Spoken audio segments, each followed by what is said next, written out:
네, 안녕하세요. 로봇이 어떻게 사람처럼 보고 배울 수 있을까요? 오늘은 바로 이 질문에 대한 흥미로운 실마리를 제공하는 연구를 저희와 함께 좀 깊이 파고 들어와 보겠습니다. 특히 사람이 무언가를 할 때 어디를 보는지, 그러니까 시선이죠. 이 시선을 이용해서 로봇이 복잡한 작업을 스스로 이해하고 나누는 방법, 여기에 대한 연구입니다.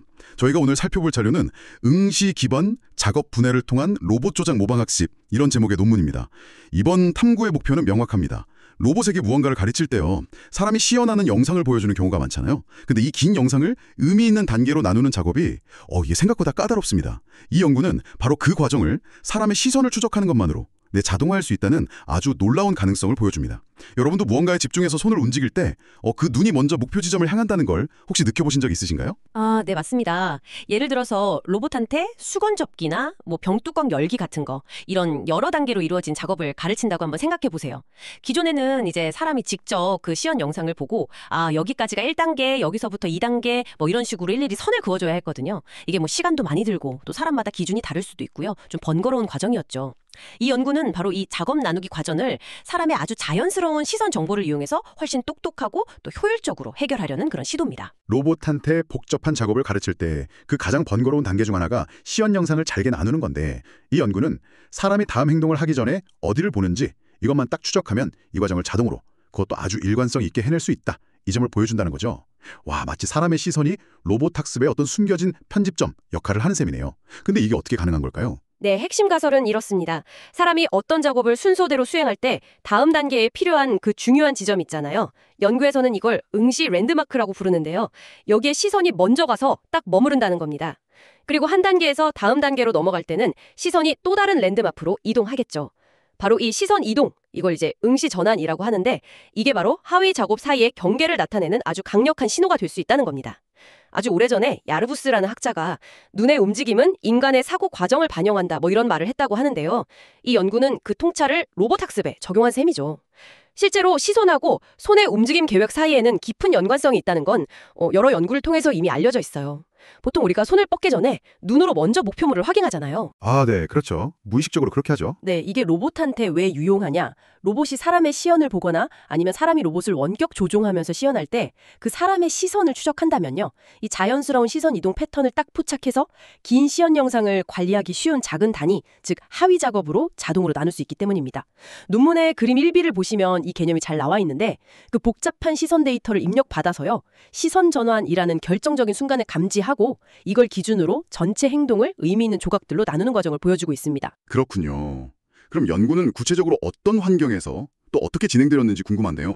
실험 환경은 이렇습니다. 사람이 HMD, 그러니까 머리에 쓰는 디스플레이 있잖아요. 그걸 착용합니다. 아, HMD요. 네. 네, 이 HMD에는 시선 추적 기능이 달려 있어서 착용자가 화면 속 어디를 보고 있는지 정확히 알 수 있죠.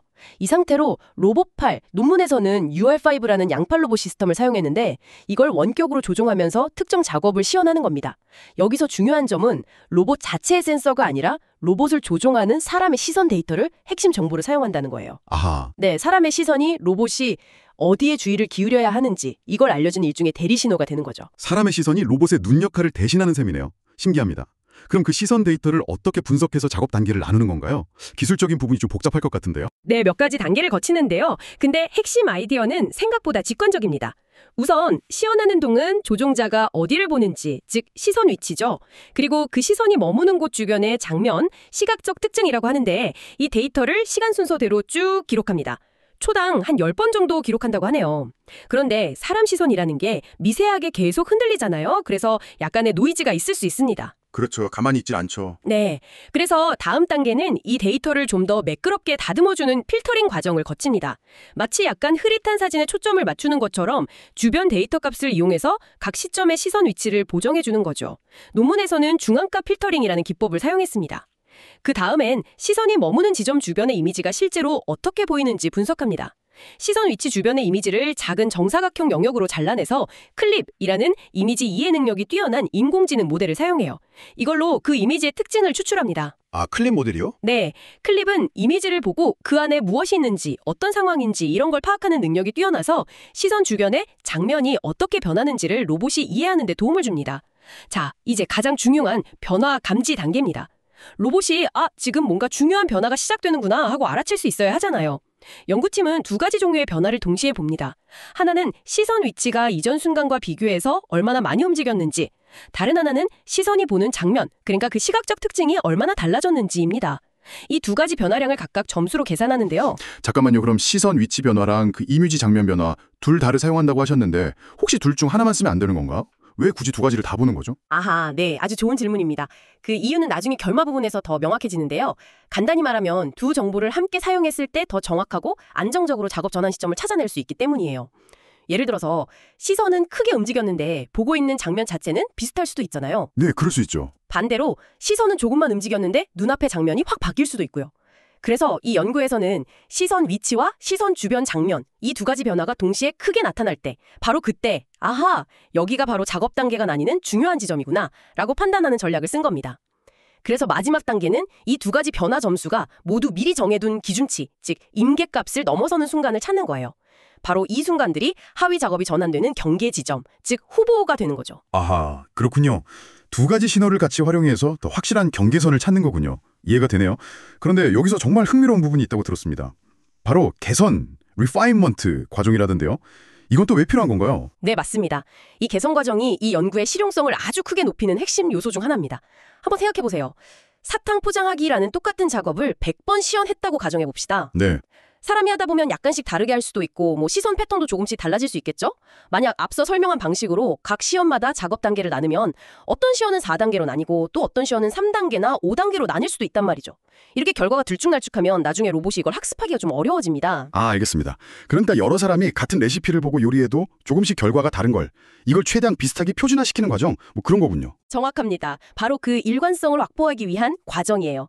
개선 과정은 이렇게 작동합니다. 먼저 특정 작업, 예를 들어 사탕 포장하기에 대한 모든 시연 데이터를 쭉 훑어봅니다. 그리고 가장 흔하게 나타나는 하위 작업의 개수, 예를 들어서 100번 중에 90번이 4단계로 나뉘었다면 그 4라는 숫자를 목표 개수로 정하는 거죠. 그런 다음에 각각의 시연 데이터에 대해서 아까 말씀드린 변화 감지 임계값이 있잖아요. 이걸 자동으로 조절합니다. 아, 자동으로? 네. 만약 어떤 시연이 목표인 4단계보다 적은 3단계로 나뉘었다면 임계값을 조금 낮춥니다. 그래서 경계를 더 민감하게 감지하도록 하는 거죠. 반대로 5단계로 나뉘었다면 임계값을 조금 높여서 덜 민감하게 만들고요. 이 과정을 자동으로 반복하면서 각 시연의 분할 개수가 목표치인 4와 정확히 일치하도록 맞추는 겁니다. 만약에 정해진 횟수 안에 목표 개수로 맞춰지지 않는 시연이 있다면 그건 그냥 감지 실패로 간주하고 제외합니다. 이렇게 개선 과정을 거치고 나면 최종적으로 얻어지는 작업 분할 결과 C는 전체 시연 데이터에 걸쳐서 매우 일관된 하위 작업 경계를 갖게 되는 거죠. 와. 네, 로봇이 학습하기 훨씬 좋은 형태의 데이터가 되는 겁니다. 아, 정말 똑똑한 방법인데요. 단순히 시선 변화만 보는 게 아니라 여러 시연 간의 일관성까지 고려해서 결과를 다듬는다니 정말 인상적이네요. 그럼 이 방법이 실제 로봇으로 테스트했을 때 결과는 어땠나요? 네, 실제 양팔 로봇 시스템에서 3가지 다른 작업을 대상으로 테스트했습니다. 첫 번째는 아까 예시로 든 사탕 포장하기 웹캔디입니다. 로봇팔이 사탕을 집어서 수건 중앙에 놓고 수건 모서리를 잡아서 접는 비교적 여러 단계로 이루어진 작업이죠. 연구 결과 이 방법은 이 작업을 사람이 생각하는 것처럼 딱 1. 사탕 집기, 2. 수건 중앙에 놓기, 3. 수건 모서리 잡기, 4. 수건 접기 이렇게 4개의 하위 작업으로 성공적으로 분할했습니다. 논문의 그림 3A를 보시면 각 단계를 시각적으로 확인할 수 있어요. 네네. 그럼 두 번째는 플라스크 옮기기, 무브 플라스크 작업인데요. 이건 플라스크를 집어서 실험대 위 다른 위치로 옮기는 비교적 단순한 작업인데 로봇팔의 움직임이 상대적으로 작다는 특징이 있다고요? 네, 맞습니다. 이 작업은 2개의 하위 작업으로 나뉘었다고 하고요. 그림 3B 참조. 마지막 세 번째는 병뚜껑 열기, 오픈캡입니다. 이건 로봇의 한 팔로 병몽동을 잡고 다른 팔로 뚜껑을 돌려 여는 양팔 협응이 필요한 작업이죠. 이건 역시 2개의 하위 작업으로 분할되었다고 하고요. 그림 3C 참조. 결과 분석에서 몇 가지 흥미로운 점들이 발견되었는데요. 우선 3가지 작업 모두에서 제한된 방법이 사람이 직관적으로 이해할 수 있는 아주 의미 있는 단위로 작업을 잘 나누었다는 것입니다. 앞서 말씀드린 웹캔디 작업의 4단계 분할이 대표적인 예시죠. 특히 주목할 만한 관찰 결과는요. 하위 작업의 경계가 단순히 로봇팔의 움직임이 시작되거나 끝나는 시점과 딱 일치하지 않았다는 점입니다. 아, 정말요? 네. 예를 들어 물체 잡기 하위 작업은 로봇 손이 물체에 그냥 닿았을 때 끝나는 게 아니고요. 물체를 살짝 들어 올려서 성공적으로 잡았다는 것이 시각적으로 확인된 후에 종료되는 것으로 판단되었습니다. 즉, 행동의 완료가 시각적으로 확인되는 시점하고 하위 작업 분할이 아주 밀접하게 연관되어 있다는 걸 보여줍니다. 와, 그건 정말 흥미로운데요. 단순한 동작 분할이 아니라 뭔가 행동의 결과나 의미까지 반영하는 듯한 그런 느낌이 드네요. 아까 말씀하신 그 개선 과정의 효과는 덧댔나요? 일관성이 정말 높아졌는지 궁금한데요. 네, 아주 극적인 효과를 보였습니다. 논문의 표 I를 보면 개선 과정 적용 전후의 결과를 비교하는데요. 개선 과정을 적용하니까 하위 작업의 개수나 분할 시점이 다른 시연들과 다르게 나타나는 소위 이상치 시연의 수가 확 줄었습니다. 얼마나 줄었나요? 전체 280개의 시연 중에서 분할 오류가 총 47개에서 단 1개로 감소했으니까요. 거의 다 잡은 거죠. 특히 병뚜껑 열기, 오픈캡 작업에서 효과가 두드러졌습니다. 이 작업은 양파를 사용하고 시선 변화가 다른 작업에 비해 좀 덜 명확해서요. 고정된 임계감만 사용했을 때는 오류가 꽤 많았습니다. 39개나 됐었죠. 하지만 개선 과정을 적용하자 거의 모든 시연, 오류 0개로 일관되게 분할할 수 있었습니다. 개선 과정이 없었다면 이 작업에서는 이 방법을 제대로 활용하기 어려웠을 수도 있다는 뜻입니다. 그렇군요. 아까 제가 던졌던 질문, 왜 시선 위치 변화랑 장면 변화, 이 두 가지를 모두 사용하는지에 대한 답도 결과에 나와 있나요? I를 다시 보면요. 시선 위치 정보만 사용하지 않았을 때, O 포스와 시각적 특징 정보만 사용하지 않았을 때, O fit의 성능 변화를 보여주거든요. 결과를 보면 시선 위치 정보를 제거했을 때, O 포스, 오류가 크게 증가했습니다. 특히 개선 과정 없이 시선 위치 정보만 빼니까 오류가 무려 94개까지 늘어났죠. 와, 엄청나네요. 네. 이건 이 실험에서 사용된 세 가지 작업에서는 시각적 장면 정보보다는 시선 위치 정보가 작업 단계를 나누는데 훨씬 더 결정적인 역할을 했다는 걸 의미합니다. 반대로 시각적 특징 정보를 추가하는 것, 오핏 결과와 비교가 성능 향상에 아주 큰 영향을 주지는 않았어요. 하지만 두 정보를 함께 사용하는 것이 가장 안정적인 결과를 냈기 때문에 둘 다 사용한 것으로 보입니다. 참고로 유일하게 발생했던 그 10개의 오류 있잖아요.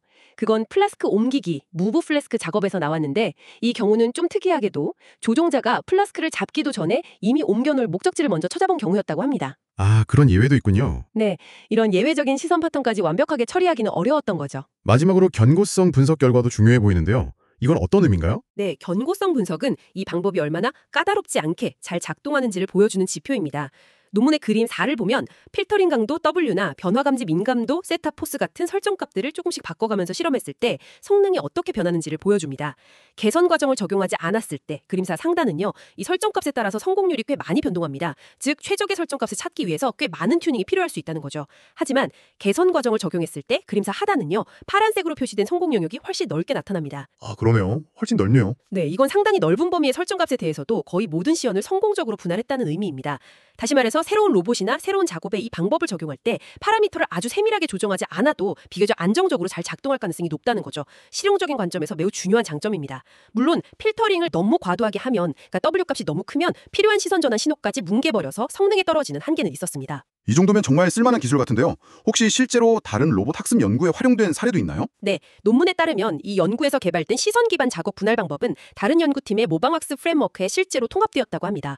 그 결과 로봇이 한 번 배운 기술을 처음 보는 위치나 자세에서도 더 잘 일반화해서 수행하도록, 즉 학습된 기술의 활용도를 높여서 전반적인 로봇 성능을 향상시키는 데 기여했다고 하네요. 정말 흥미롭네요. 물론 모든 연구에는 한계점이 있기 마련인데 이 연구에서는 어떤 점들을 한계로 언급하고 있나요? 네, 논문 저자들도 몇 가지 한계점을 솔직하게 인정하고 있습니다. 첫째, 현재 방법은 특정 작업을 실현할 때 모든 시연이 동일한 순서와 개수의 하위 작업으로 구성된다고 가정을 합니다. 하지만 실제로는 다를 수 있죠. 그렇죠. 실제로는 같은 목표를 달성하더라도 사람은 다른 방식으로 할 수 있잖아요. 예를 들어 컵에 물을 따를 때 컵을 먼저 들고 따를 수도 있고 컵을 테이블에 놓은 채로 바로 따를 수도 있겠죠. 이렇게 하위 작업의 구조 자체가 달라지는 경우에는 현재 방식으로는 처리하기 어렵다는 겁니다. 둘째, 이 방법은 기본적으로 동일한 작업의 반복 시연 데이터에 최적화되어 있습니다.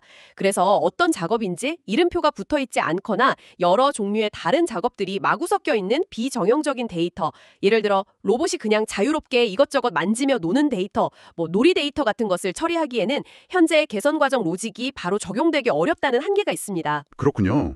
그럼 이런 한계들을 극복하기 위한 다음 단계는 무엇일까요? 연구진은 향후 연구 방향으로 앞서 설명한 개선 과정과 하위 작업 분류, 그러니까 이 하위 작업이 물건 잡기인지 물건 놓기인지 등을 식별하는 것을 서로 연동해서 반복적으로 수행하는 방식을 제안합니다. 이렇게 하면 하위 작업 구조가 다른 시연이나 여러 종류의 작업이 섞인 데이터에도 좀 더 유연하게 대처할 수 있는 더 발전된 작업 분해 방법을 개발할 수 있을 것으로 기대하고 있습니다. 어떤 작업 분할을 자동화할 수 있다는 가능성을 보여줬다는 것입니다. 이를 통해 로봇 학습이 훨씬 더 빠르고 직관적으로 이루어질 수 있는 문이 열린 셈이죠. 특히 여러 시연 간의 차이를 보정해주는 그 개선 과정은 이 기술의 실용성을 크게 높여주는 아주 인상적인 부분이었습니다. 맞습니다.